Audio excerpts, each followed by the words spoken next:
senhores telespectadores, bem-vindos ao programa Horizontes da Memória. Lembram-se que no último programa eu lhes falei na capital do Algarve e disse, bom, a capital do Algarve é claro que é Faro.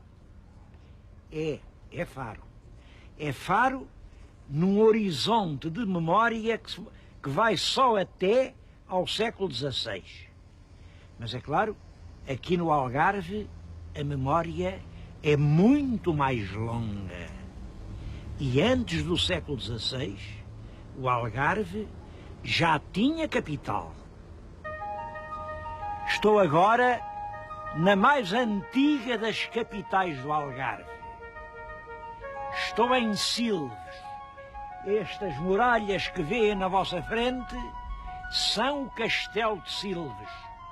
Este Castelo de Silves é um dos mais belos e mais bem conservados castelos sarracenos que hoje existem em Portugal. É claro que é um castelo com uma história triste e sangrenta. É essa história que eu hoje trago para lhes contar.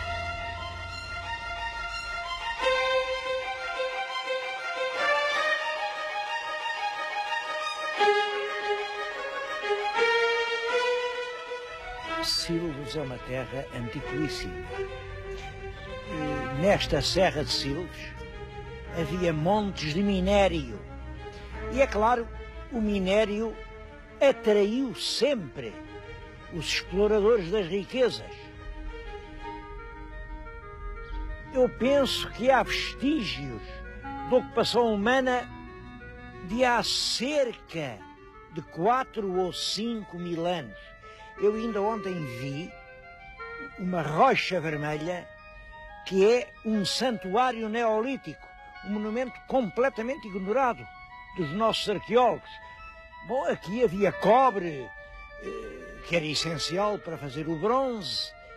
Podia-se chegar até aqui nos navios, entravam pelo largo curso do Arado, fundeavam aqui diante da cidade, e é isso que permite que Silves se transforme realmente numa grande e progressiva cidade.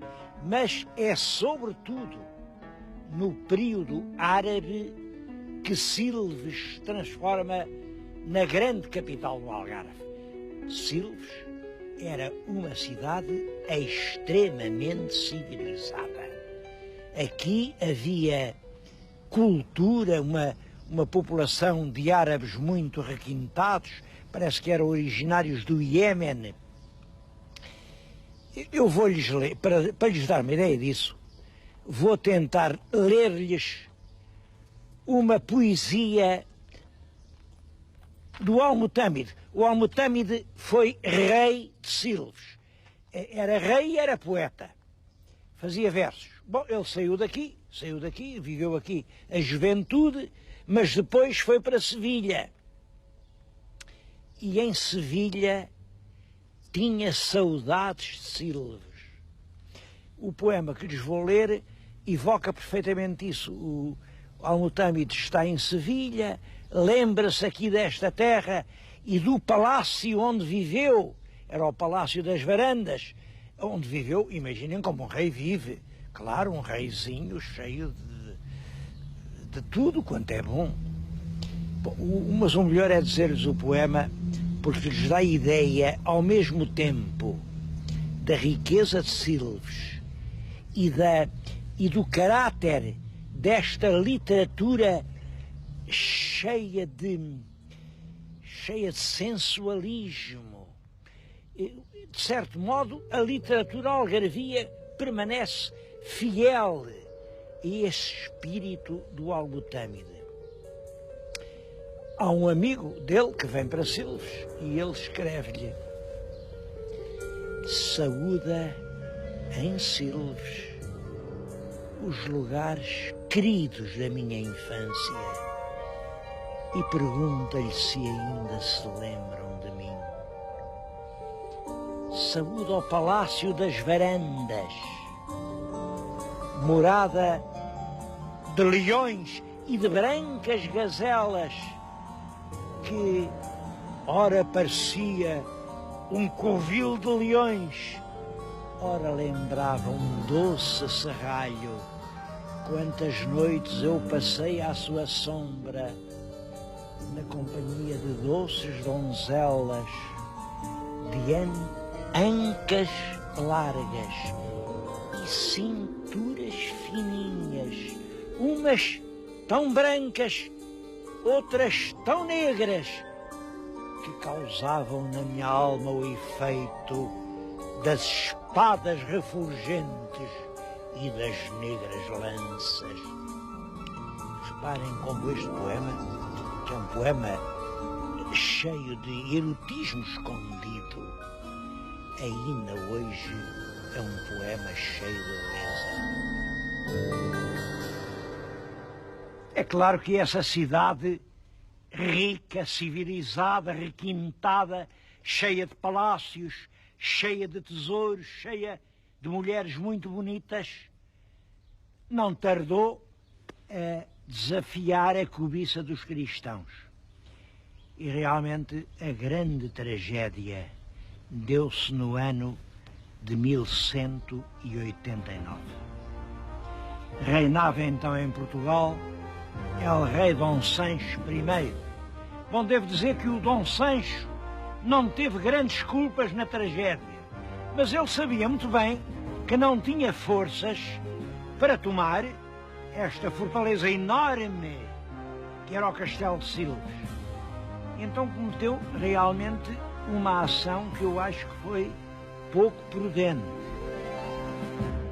Passava por Lisboa uma grande armada de cruzados alemães, flamengos, holandeses, ingleses, frisões, tudo gente feudal, de costumes brutais, sangrentos. E ele disse-lhes: vocês vão para a Terra Santa fazer a guerra aos inimigos da fé de Nosso Senhor Jesus Cristo? Então, olhem, têm aqui mais à mão Silves. Silves também é dos inimigos da nossa fé, também tem tesouros, também tem mulheres. Fazemos um contrato. Vocês ajudam-me a tomar a cidade, depois vocês podem saquear, roubam tudo quanto lá houver, mas deixam a cidade para mim. E assim foi. Em julho, no fim de julho do ano de 1189, uma grande esquadra de 36 pesados navios carregados de soldados cobertos de ferro com armamento pesado sobe o rio Arade, aportou lá embaixo e durante meses, foi de julho a setembro, tiveram esta cidade cercada. Claro, os habitantes de Silves, ao fim de 3 meses, acabou-se o pão, era o pino do verão, estava a acabar-se a água e eles renderam-se. Renderam-se, o rei de Portugal tentou absolutamente ajudá-los. Está escrito que o Dom Sancho tentou convencer os cruzados a fazer este negócio. Eles saem, vão-se todos embora, mas só levam o que puderem levar no corpo. Tudo o resto, ouro, prata, moedas, tulhas com trigo, pipas com vinho, tudo fica cá e vocês podem levar. Os cruzados não aceitaram, disseram não, eles podem se ir embora, mas não levam absolutamente nada. A crónica diz que as mulheres dos mouros ficaram nuas. Nuas, não julguem lá que era por isso que vocês pensam. Nuas porque estavam vestidas de seda. E os cruzados não pouparam uma peça de vestuário. Levaram tudo. Tudo. E ainda por cima exerceram, diz que a cidade cheirava a morte, foi uma mortandade horrorosa. Quem escapou fugiu caminho de Sevilha. E a Silves, cidade lindíssima, ficou um montão de muralhas tisnadas a cheirar a morte. Mesmo assim, pouco tempo foi cristã. Passaram 2 anos, o Miramolino de Marrocos voltou aqui. Nessa altura foi ele quem passou à espada tudo quanto era cristão. E Silves, que era realmente uma cidade de flores, ficou uma cidade de cadáveres. Claro, uma cidade abandonada, os campos nunca mais foram amanhados, o rio Arado, por onde os navios tinham vindo, foi assoreando, a cidade acabou por estrangular completamente. E quando se chega ao século XIV, ao século XV, Silves é uma cidade a agonizar. O relato dessa conquista de Silves em 1189 está descrito num livro que é a relação da derrota naval, façanhas e sucessos dos cruzados que partiram do Escalda para a Terra Santa no ano 1189. Foi traduzida e anotada por João Batista da Silva Lopes. Bom, e eu queria aproveitar este programa para prestar uma homenagem à memória completamente esquecida de João Batista da Silva Lopes. Este homem era aqui um algarvio, ele nasceu em Lagos, formou-se em Direito, andou em Coimbra, era advogado, e muito jovem, em 1828, assim ao primeiro soluçar do liberalismo, vieram as justiças e prenderam-no.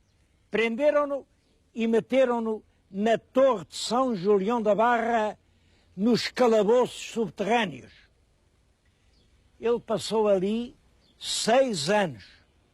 6 anos sem luz.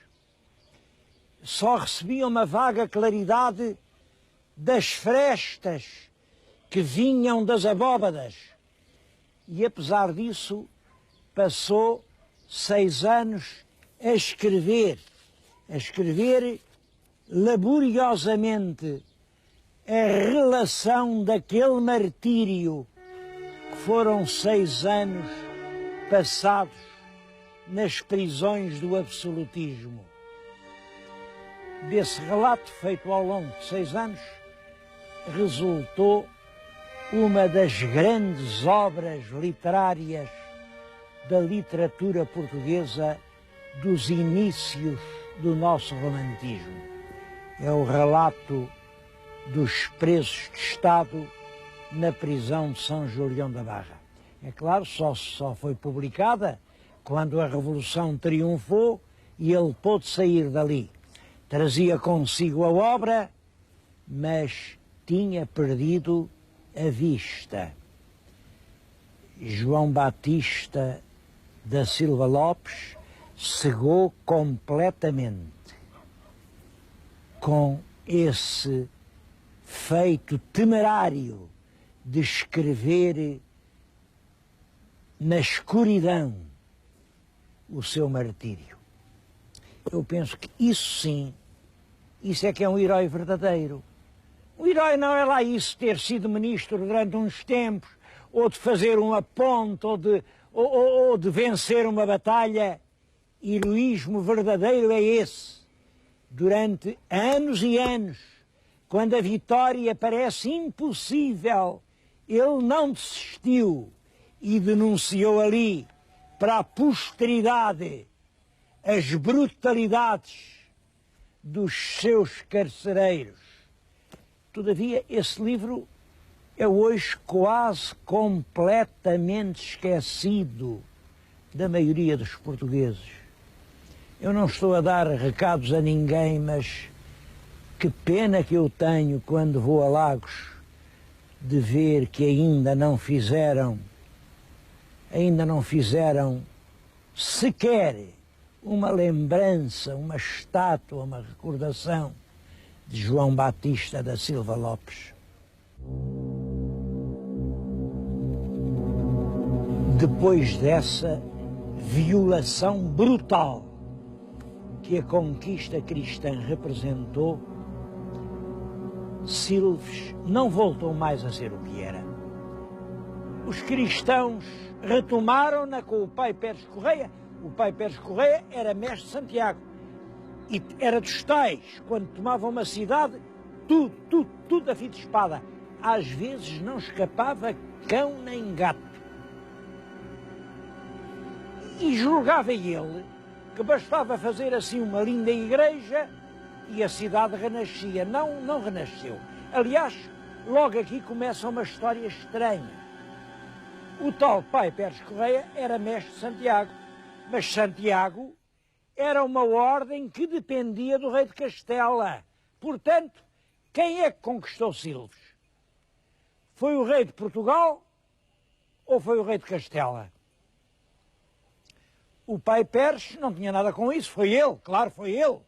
Os mouros morreram, os cristãos não sabiam a quem iam obedecer.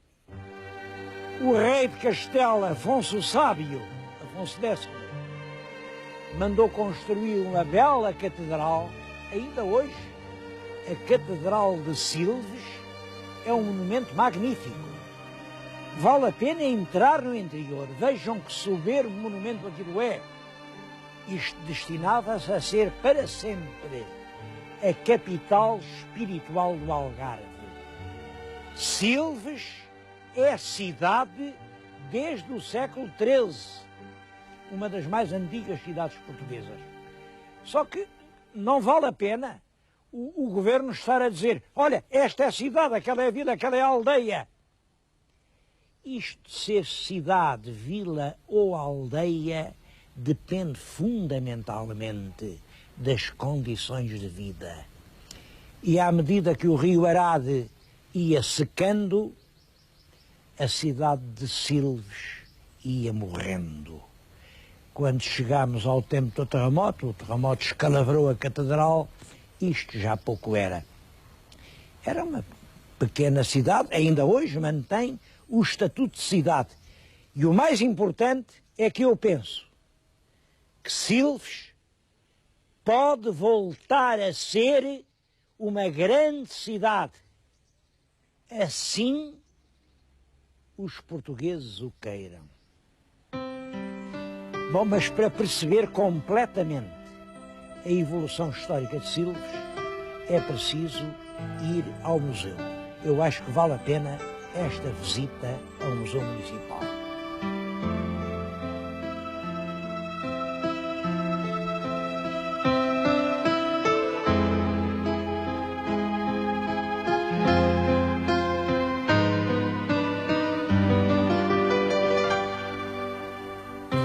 Este museu é notável por muitas razões.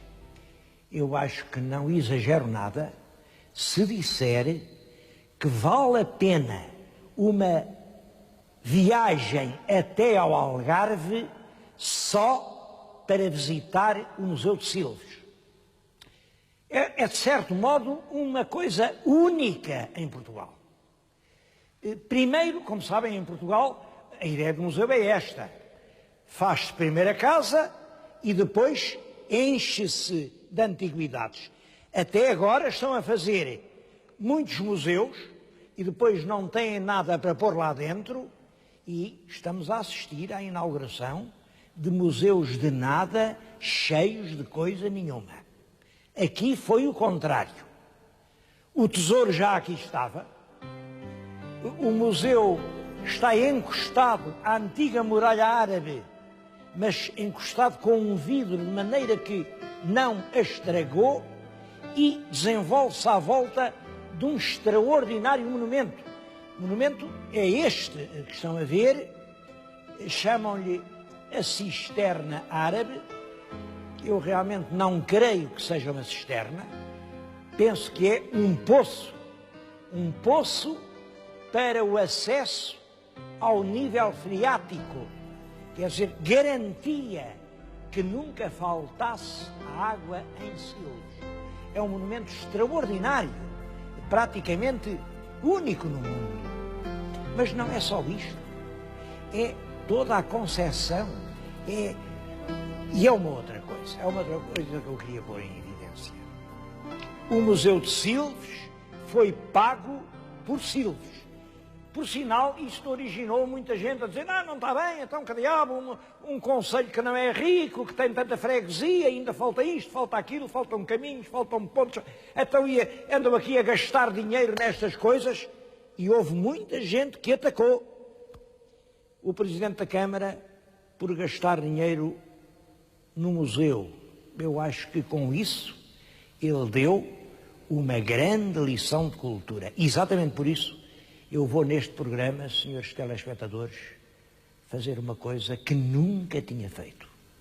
E como sabem, nas duas séries já lá vão 100 e tantos programas.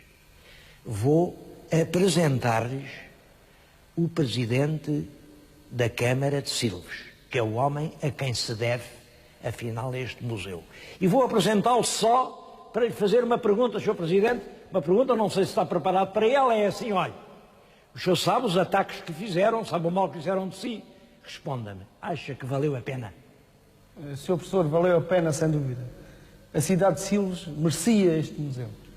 E faço aqui justiça a todos aqueles que trabalharam com a autarquia, muitas vezes até com trabalho voluntário, para pôr de pé este museu que é hoje reconhecido internacionalmente e que tem dado prestígio não só ao nosso Algarve, não só à cidade de Silves, mas também ao nosso país. Passaram, o ano passado, 25 mil pessoas por este museu, que metade, sensivelmente, são estudantes e outras pessoas, residentes do concelho, que não pagam, as outras são turistas, e principalmente turistas estrangeiros, que com essas verbas, mais ou menos, começa a ser autossuficiente para as despesas de manutenção. Isto é importante, isto é realmente importante. 25 mil pessoas no ano e metade pagam. Eu vou acabar o programa, porque não tenho mais tempo, mas eu há momentos tinha dito que Silves, se os portugueses quiserem, pode voltar a ser uma grande cidade. Eu acho que a grandeza histórica de Silves deve-se ao facto de ser uma cidade portuária, era uma cidade marítima. O rio Arade era um canal que a punha diretamente em contacto com o Atlântico. Bom, julgo que se voltar a transformar o Arade num grande canal navegável. E que diabo, que diabo! Para fazer o canal de Suez era muito mais difícil, eram rochas, aqui são só lamas. Mas, para fazer navegar o Rio Douro foi muito mais difícil. Aqui são meia dúzia de quilómetros. Se os navios puderem voltar aqui e se em Silves funcionar uma zona franca, não tenho dúvida nenhuma que volta a ser uma grande cidade portuguesa. Bom, eu bem sei que sou um sonhador, mas oxalá que este sonho se transforme em realidade.